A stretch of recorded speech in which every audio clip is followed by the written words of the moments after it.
की जय, शंभुराम महाराज की जय, जितुबा बापू ने जय, आज के आनंद की जय, जगावो की जय, कृष्ण कन्हैया की जय।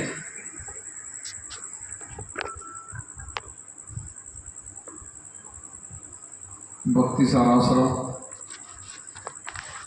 आज तमे बधाए सरस मजानी वाणी बोलिया उच्च कक्षानी ज्यां आपणे अगम भूमिकानी ज्यां आपणो असली घर छे एनी ज्यां आपणो ઠમ ઠકાણું છે એની વાણીઓ બધા કર્યું આપણે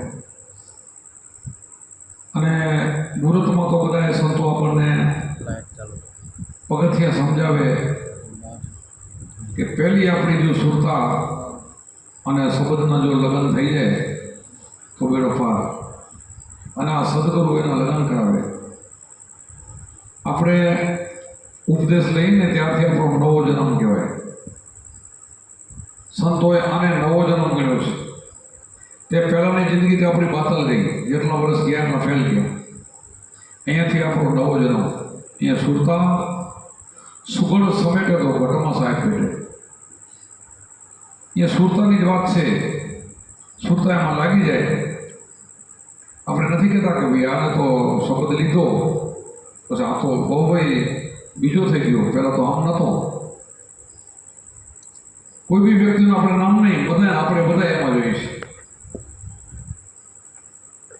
તો એ બધા ખોટા ગાળા આપણા બંધ થઈ જાય અને સુરતાના સગનના લગ્ન થઈ જાય તો પછી એના અનુભવો બધા થાય અનુભવોની વાણીમાં બધી વાત કરી આપણે અનુભવો ધીરે ધીરે ધીરે ધીરે થાય એમાં સાચા દિલથી મનને સ્થિર કરી સાચા ભાવથી ભજન કરે સંતો પર પ્રેમ રાખે સત્સંગથી પ્રેમ રાખે અને એના સિવાય એને હાલે જ નહીં તો તરત અનુભવ થાય તરત જ કામ થઈ જાય અને કર્મો તો ફટાફટ કપાવવા માંડી જાય એક જન્મમાં નહીં જન્મો જન્મમાં ઢગલા બંધ આપણે કર્મ કરીને આવેલા છે અમે હું બધાએ હોય એટલા અસંખ્ય યુગથી આ જીવ ભટકતો આવે ને કેટલા કર્મ થયા હોય આ એક બે દીની વાત નથી એક જન્મની વાત નથી જુગો જુગથી જે જીવ ભટકતો આવતો હોય એને ચારે ખાણીઓમાં કેટલા બધા કર્મમાં જે હોય આ બધા કર્મ અહીંયા બધા સાફ થઈ જાય કપાઈ જાય કરેલા કર્મ મટી જાય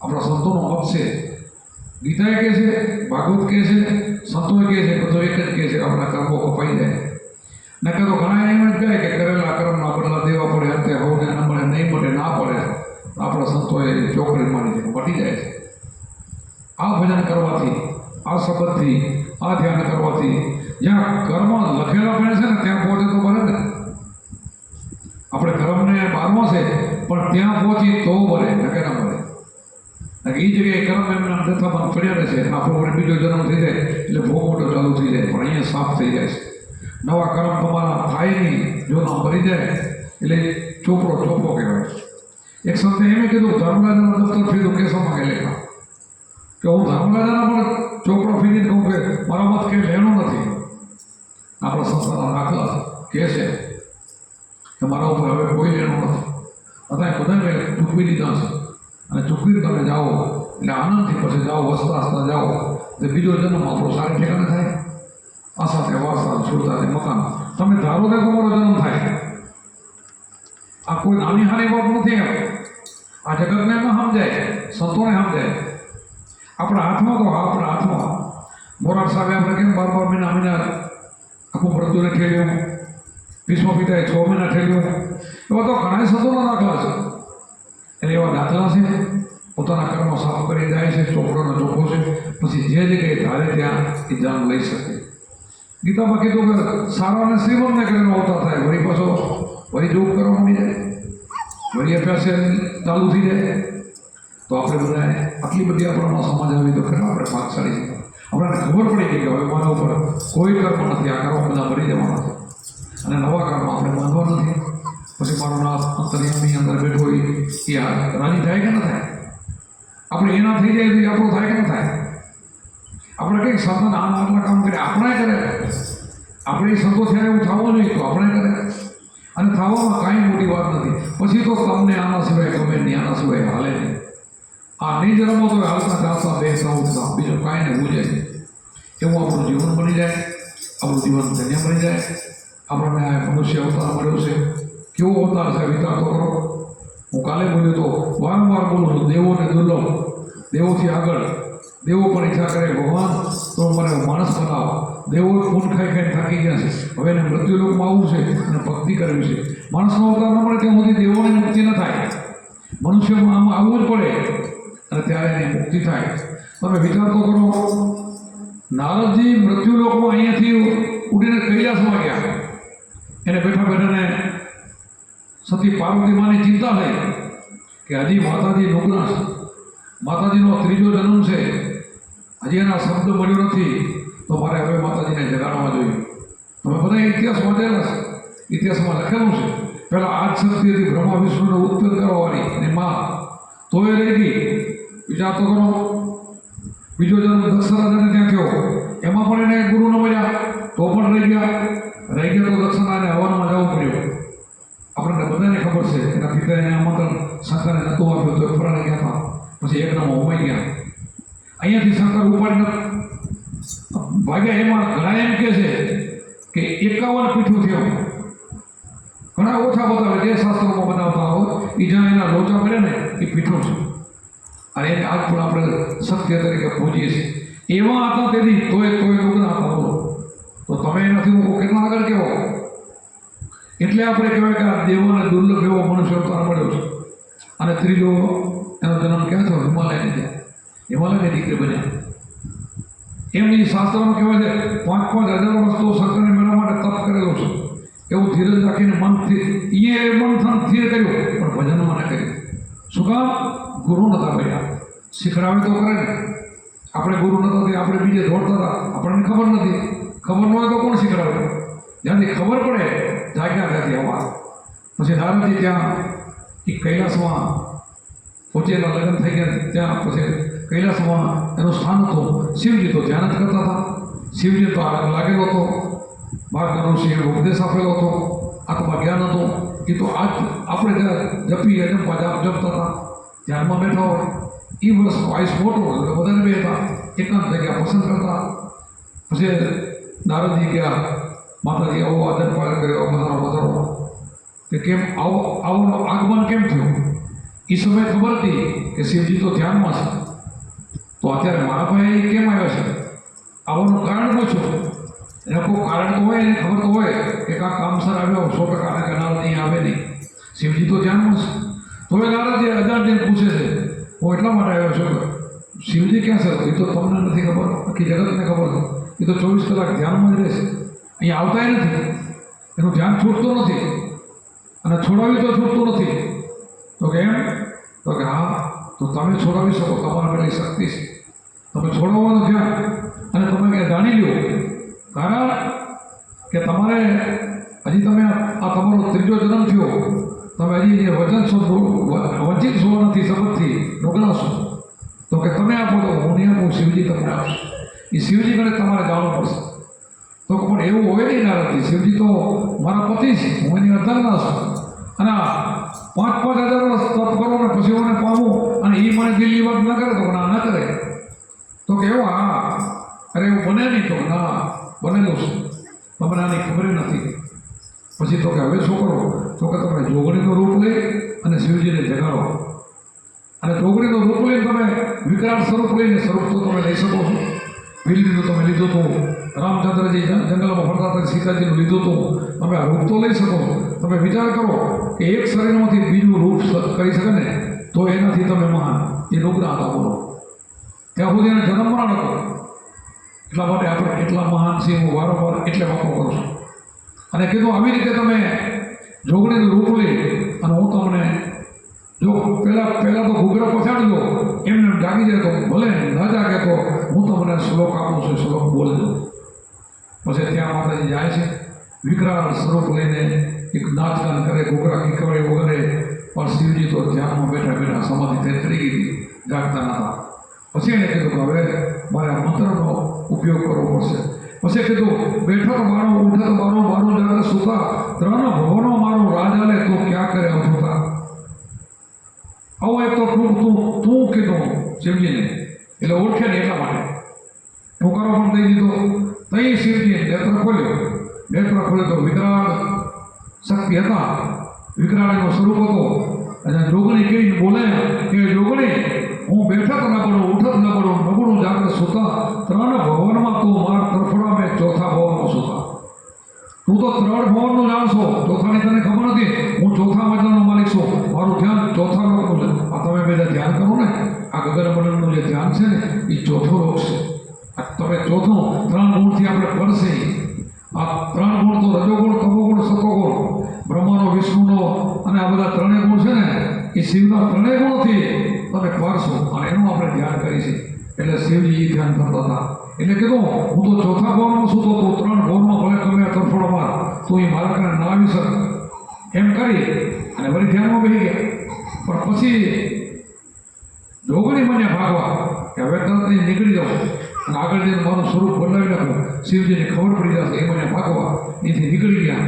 આગળ જઈને પોતાનો તોરો અસલી ચહેરો કરી અને કૈલાસમાં નીકળી ગયા. અને બહુ એને રિહાઈ હોઈ ગયા કે શિવજી મને આટલું બધું એનું સેવા કરવું ને મને આ વાત કહેતા નથી. ચોથો ભવન કાંક છે. નારદજી કીધું સાચું. અને નારદજી તો કંઈ જમાના થઈ ગયા હતા, ભાગી ગયા હતા.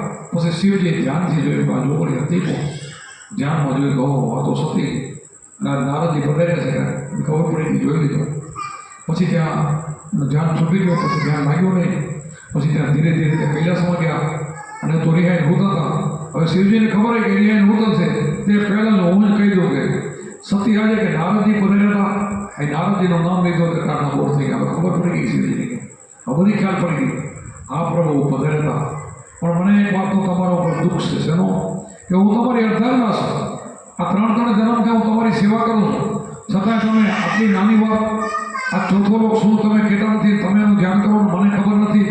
હું આવી રીતે નોકરી અને મારાથી તમે આટલું બધું માજી રાખ્યું, મારાથી આટલું બધું રમ્યા તો કે ના સતી હું કોઈ નથી દેવો કરું. પણ આ એક વસ્તુ એવી છે કે આ ગુરુ પરંપરા છે, આ ઉપદેશ છે, માગ્યા સિવાય કોઈને ના પાય, કોઈને કહેવાય પણ નહીં. કહી તો દોષ લાગે, હું કહી ન શકું મારા ગુરુનો માથે એમ છે એમ. આ શબ્દ એવું છે ને કોઈ માંગે તો અપાય. એટલે કે કોઈ ગમે પોતાનો ભાઈ હોય, બેન હોય, દીકરી હોય, ઘરનો માણસ હોય કે બાપ હોય, ગમે તે હોય તો આ શબ્દ માંગ્યા સિવાય અપાય નહીં. તો તમે માંગ્યો નથી તો ક્યાંથી આપો? તો પ્રભુ માફ કરો, મને હવે આપો. કૈલાસની અંદર એ સમયની અંદર એ શિવજી એમને ઉપદેશ આપે છે, સતીને સમજાવે છે કે આમાં તમારો મન સ્થિર રાખજો અને સ્થિર રાખીને બોલો તમે સાંભળજો. આ ગુરુનો સ્વભાવ મહાન છે. કદાચ આમાં તમને હજી માયામાં તમે જઈને જોખમ આવી જશે, ધ્યાન રાખજો. શિવજીને તમે કરો તો જોખમ ભરવો હતો એટલે સંબંધને લાંબો હલાયો.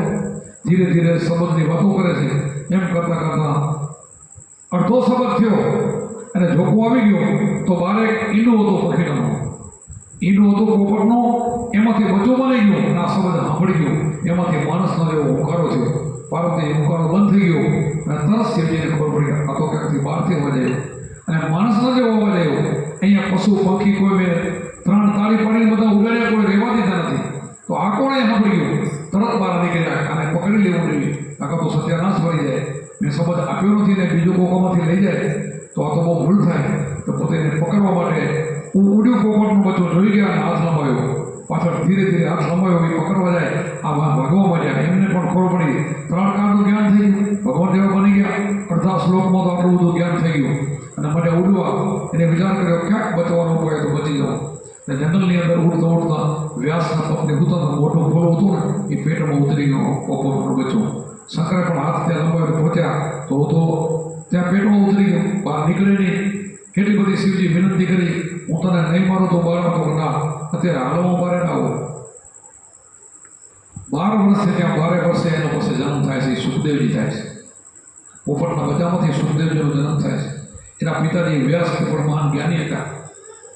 જન્મીને ઓળસે ચાલી નીકળ્યા ત્યારે એના પિતાજી રોક્યા કે સુખદેવ તારે એની જ્ઞાન અધૂરું છે, તારા અભિમાન છોડી દે. તને આપણે ત્રિકાળ જ્ઞાની થઈ ગયો પણ હજી પરિપૂર્ણ ચોથો પદનો અધિકારી તો નથી થયો.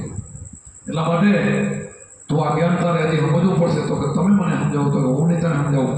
તને જા 11 વર્ષની તારી ઉંમર થાય છે, જનક રાજા પાઈ જાય છે. એ સુખદેવજી આ ઉપદેશ લેવા માટે જનક રાજા પાઈ જાય છે. જનક રાજા એને એટલી બધી પરીક્ષા કરે જબરજસ્ત. એમાં લખેલું છે પુસ્તકમાં ખૂબ એની પરીક્ષા કરે એમાં બધામાંથી પાસ થઈ જાય છે ધીરે ધીરે, અને પછી એને ઉપદેશ આપે છે. તો એ કેવા સુખદેવજી મહાન બની ગયા આપણે બધા જાણીએ છીએ. તો તમને જ મને આ ઉપદેશ મળેલો છે. આ ઉપદેશ આવો છે, અમને નથી મળતો. તમે બધા ભાગશાળી છો. મળ્યો હોય તો આખો સમય આપણો નીકળી ન જાય, એમને નથી મળતો. એનો જોગ બને ત્યારે જ બને, જોગે જોગે જ બને. એનો જોગ પૂરો ન થાય ને ત્યાં સુધી આ નથી બનતો. એટલે અત્યારે જોગે જોગે જ્યારે તમારું બનતું જાય ને બનતું જાય છે. તમે બધા ભાગશાળી છો. આ સંબંધ છે 3 લોકનો મૂળ છે.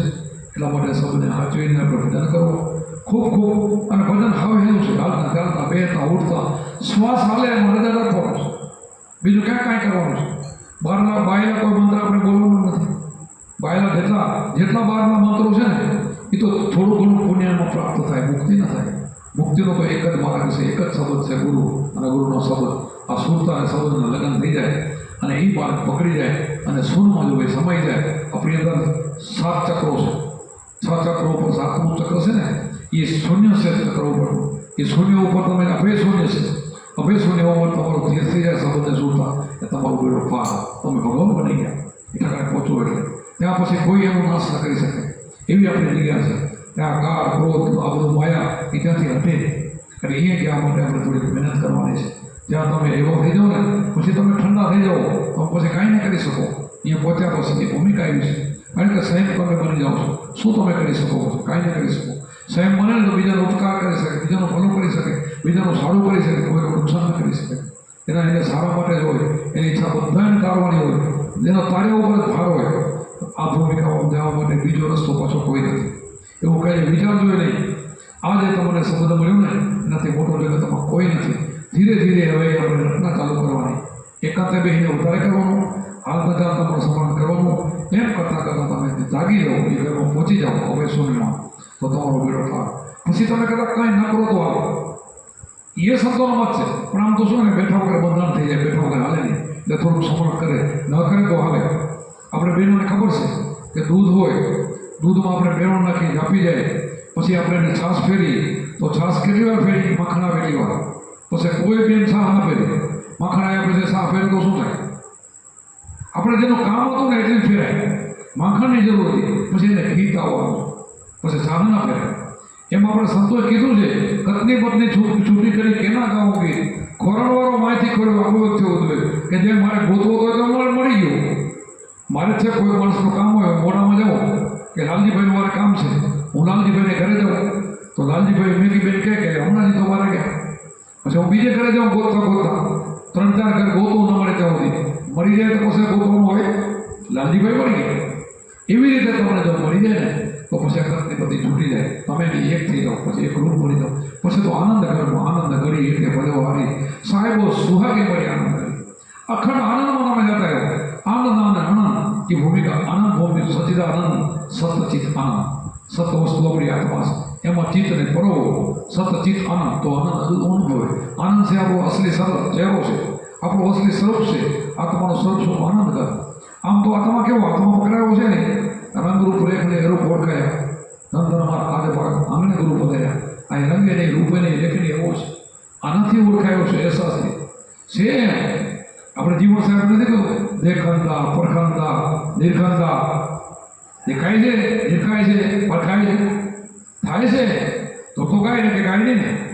અમને મળી ગયો તો તમને કહે છે કે મળ્યો છે તો કહીએ, બધે ન મળ્યો તો શું કહીએ? તો અમે કોથા કાંઈ કોક સંતને કહીએ કે મને હજી મારું ફેરું થયું નથી. બધાય બોલે પણ આપણને મળી ગયું છે. જે મેં બતાવ્યું ઘર પહોંચી ગયો મળી ગયું છે. આખું જ છે, બીજું કાંઈ નથી. અંદર બેઠો છે, અંતર્યામી છે, એ આપણો રાજી છે. તમે ભજન કરો એટલે સામે પગે આવે, સામે દોડીને આવે. ગોતવા ન જવો પડે, પણ તમારો પ્રેમ જોઈએ એના ઉપર, અથાગ પ્રેમ જોઈએ, અથાગ વિશ્વાસ જોઈએ તો થાય. તો તમને મળેલો જ પડ્યો છે. એક પાંદડું છે, કાંઈ નથી, કાંઈ ઘણું આડું નથી એમાં. એને ગોતવામાં બહુ દૂર જવાનું પ્રેમ કરે, ભાવ કરે એમ છે. એના માટે તો તમારા અંદર બેઠો જ છે. એના દર્શન બધાને થશે, ધીરે ધીરે થાય. આજ ઉપદેશ લીધે કામ ન થાય, એને થોડીક સમય લાગે. સમય લાગે એટલે પરમાત્મા પરીક્ષા કરે ને કે કેવું ભજન કરે છે, કેટલામાં છે. કાલ બદલી જાય એમ છે, ગરીબમાં રંગ છે, એવો નથી, એવો રંગ નથી ને, કાચો રંગ નથી ને, એ પરીક્ષા પણ કરે. જો આપણે પાકે રંગાઈ જઈએ તો પછી રંગ ઉતરે નહીં કોઈ, એવો આપણો રંગ એવી રીતે આપણે રંગાવવાનું છે. એટલે સદગુરુએ આપણને એવો શબ્દ આપ્યો છે. અને આવું અસલી સંપદ આવ્યો છે આવો દુનિયામાં ક્યાંય ન મળે. બીજા તો પુસ્તકો વાંચી છે, આપણે બધું વાંચ્યું છે, બધાને ખબર છે, એમાં કાંઈ ભરેલું છે નહીં. એના માટે આ સંતોનો સંબંધ, ગુરુ અને સંતોની સેવા, અને તમે આવું બધું કરો છો, આમાંથી નીકળવાનું છે, બીજું કાંઈ છે નહીં. બોલો સત્ય ગુરુદેવ કી, સનાતન ધર્મ કી, अपने अपने गुरु महाराज की.